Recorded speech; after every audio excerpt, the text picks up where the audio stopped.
Hey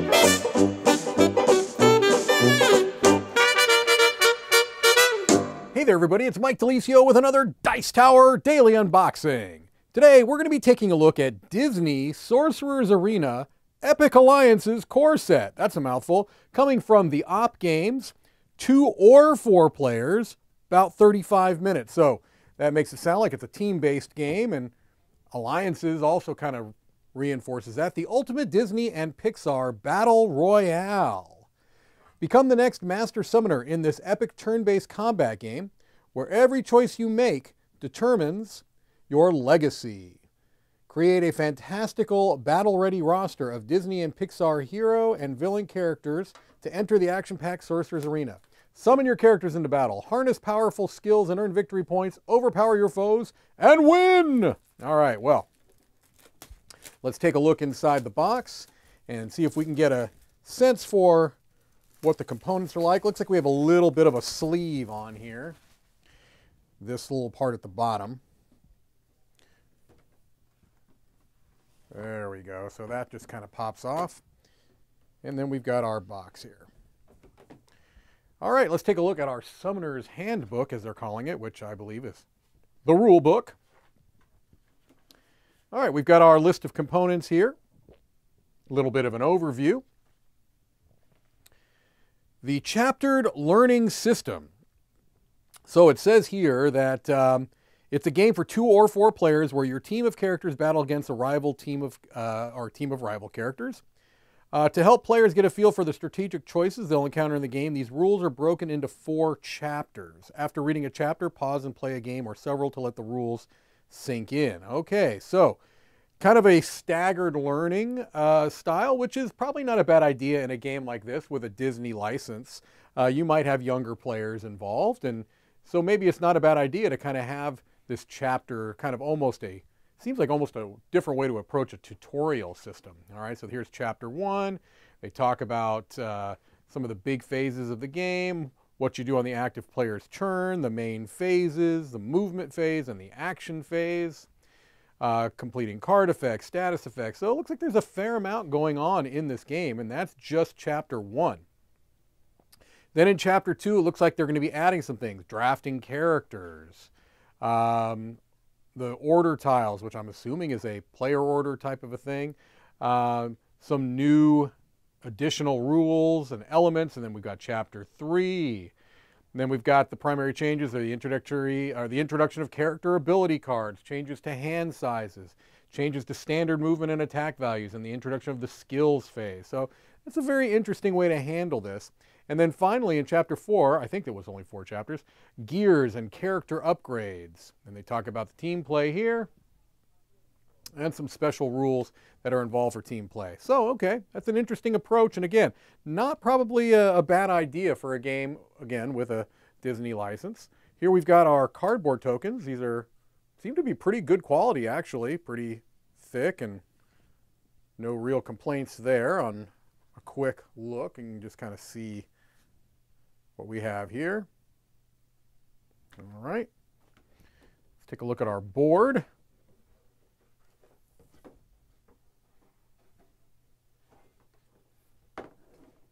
Okay, so you can just kind of see here, I'll just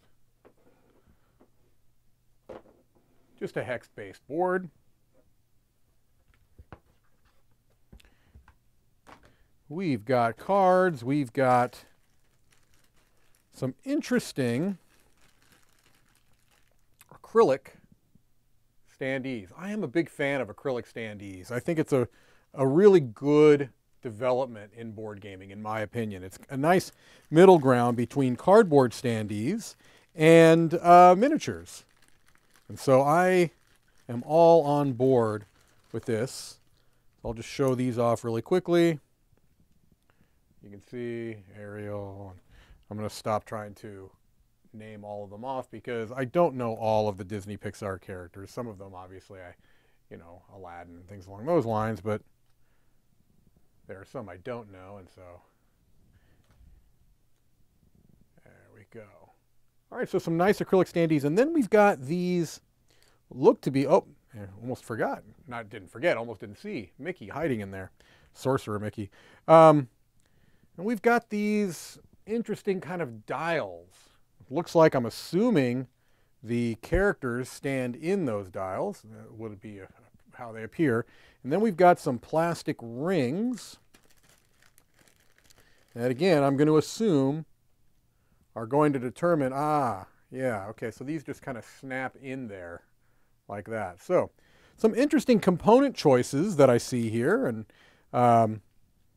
you know, a slightly different approach to maybe what I've seen in the past in games with, you know, licensed games like this. So again, this seems like a nice in-between. You don't have the cost that's involved with minis, but you've got a little bit more of an impressive components than just cardboard standees.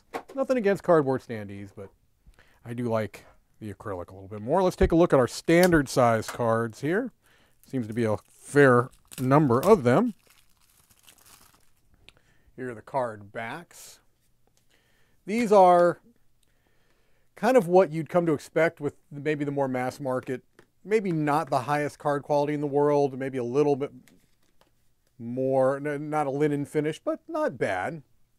You can see some art that you would expect in a Disney and Pixar themed game, with some text and iconography as well. And obviously call outs to the films that these come from, which is nice. All right. I think it gives us a pretty good idea. And then we also have these large cards. And I think that's it as far as components go. So we'll look at these. Large reference cards. Chapters 3 and 4. Chapter 1 reference, Chapter 1 reference. And then we've got some larger cards, double-sided.